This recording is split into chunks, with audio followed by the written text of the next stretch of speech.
So the next article I wanted to look at is titled Prophet Jeff Jansen Says Trump Was Hand-Selected to Lead the U.S. Back to Christianity.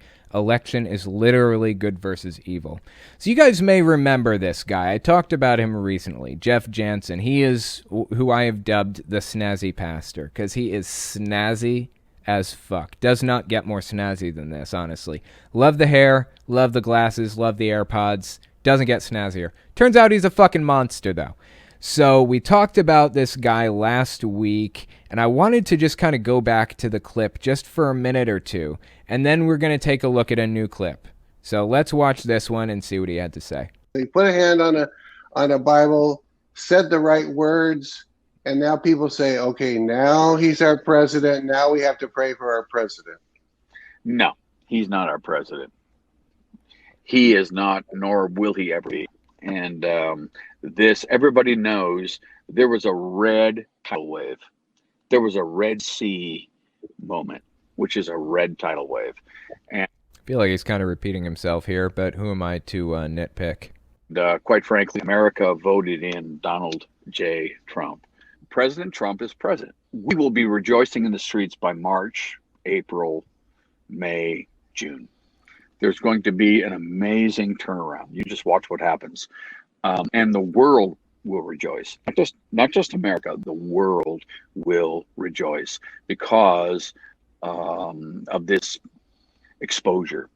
And so I'm telling you, that's going to take place. That I'm going down with the ship on this. The Lord showed me this. I don't know why he wants to go down with the ship. As I said last week, the reason that he picked March 4th, the reason that he picked March to start with, March, April, May, June is what he said. He picked March to start with because that's part of a big conspiracy where the inauguration was originally on March 4th. And after the Civil War, there was no U.S. government anymore. It was replaced with a corporation, basically. So the idea is that Trump is going to be inaugurated as the 19th president. Rather than the 45th president that he was before, he's going to be inaugurated as the 19th president of the real United States, not of the corporation that replaced the U.S. government after the Civil War. So that's this guy. That's who Jeff Jansen is. That's what we talked about the other day. So let's watch this next clip from him. This one is from September, right before the election took place. Let's see what he was saying back then. God hand-selected him to be a type of a Cyrus, however you want to look at it, because he was a bulldog and he would not back down. He was not owned. He didn't need the money. He didn't need the prestige. Okay, did you hear what he said at the very beginning there? God picked him to be a Cyrus figure. Listen to this one more time. God hand-selected him to be a type of a Cyrus, however you want to look at it. To be Cyrus. Let me tell you guys who Cyrus was. In Bible times, I think in the book of Isaiah maybe, or the book of Daniel, maybe both, I don't know. It describes a time when Jerusalem was destroyed by Nebuchadnezzar, and the Jews were taken from Jerusalem to Babylon and enslaved there. And 70 years later, 70 years after they were taken from Jerusalem, Cyrus showed up and freed the Jews from slavery, brought them back to Jerusalem, and started rebuilding it. This story of Cyrus was described in Isaiah 45, and Trump was the 45th president. So they say that Trump has what they call the Cyrus anointing. That's what they're saying. He's basically being controlled and used by God to fulfill a purpose, whether he is a religious person or not. They point out that Cyrus was a pagan or something, and he was still used by God, despite the fact that he wasn't a believer or a worshiper or whatever. So they're saying that Trump has the Cyrus anointing. That's why he specifically picked Cyrus when he said that. He's buying into all of the theological ideas that are being presented by extremists right now. Let's keep listening. The prestige. He was actually doing great. He didn't need the presidency of the United States, but because he's a patriot, he is a true patriot, and God hand-selected him to be able to go in, not as a politician, but as a businessman and as someone who had the heart of the American people, as premier. And God is using him to uncover, he's called it drain the swamp. But really what it is, it's to bring America, to lead America back to God again. And when I say God, you notice what he's doing here. He's building out an ideology. He's building out a theological belief system. He's describing the theology of the religion that he's a part of, and he has seamlessly worked Trump into that theology. This guy has seamlessly worked religion into politics and vice versa. They are indistinguishable from each other in this guy's mind. And he's not the only one. He is a reasonably well-known pastor. He's of high stature. People know who he is. People listen to him. The people of his congregation, the people that watch him on TV or wherever else on YouTube, they believe what he has to say. God again. And when I say God, I'm specifically saying the Lord Jesus Christ. I'm not talking about Muslim, Muhammad. I'm not talking. First name Muslim, last name Muhammad. Is that what he's saying? Obviously, the guy was talking about Jesus. I don't know why he would assume that anybody thought otherwise. Not even sure why he's inserting this in here, but I feel like it's some cog in his theological belief system that made it really, really important for him to say it. About Hinduism, Islam. I'm talking about the Lord Jesus Christ, Christianity. And quite frankly, there are two choices that we have right now, Larry and Robert. There are two choices that we have. Those of you that are watching right now, there are two choices that we have. And the choices are this. It's not a Democratic Party. It's not a Republican Party. It's a good versus evil. And I'll go on record to say that the Democratic Party today is the anti-God party. It just is. It's not. The Democrat Party is not the anti-God party. Joe Biden is a Catholic, a real Catholic that really believes it. Like, die-hard Catholic. And I do have a little bit of a problem with how religious he is, but my problems were quelled when I heard him debating Paul Ryan a while back. I don't remember which election this was, but it was the vice presidential debates between Paul Ryan when he was John McCain's running mate and Joe Biden when he was Obama's running mate. So Joe Biden and Paul Ryan were debating each other. And Paul Ryan's basically said that his religious beliefs are that, he's pro-life. And he doesn't know how Joe Biden can square that with his Catholic beliefs. How can you be Catholic and not be in favor of abolishing Roe versus Wade, basically? And Joe Biden said something to the effect of, as a Catholic, I am pro-life. I do believe that, life begins at conception or whatever. But I recognize that I can't push that on everybody. I can't make that decision for the entire American public. They aren't necessarily Catholic. They don't necessarily believe that. And it would be wrong for me to push my moral values on them. That's not what I'm here to do. After hearing that debate, this debate was like 10 years old or more. I don't remember. Was it 2012 or was it 2008 when he was running against McCain? Anyways, it was a long fucking time ago. And Joe Biden believed it back then. That's a good sign to me. That's a respectable fucking position. That's the moment that I realized that Joe Biden is not going to push his religion down my throat.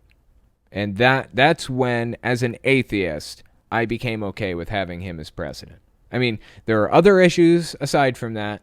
I would rather have Bernie Sanders or something.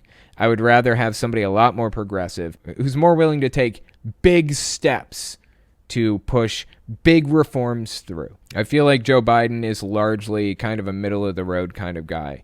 And I don't want a middle-of-the-road kind of guy. I want a Bernie Sanders or an AOC or something as president. But we don't have that. So I will settle for Joe Biden.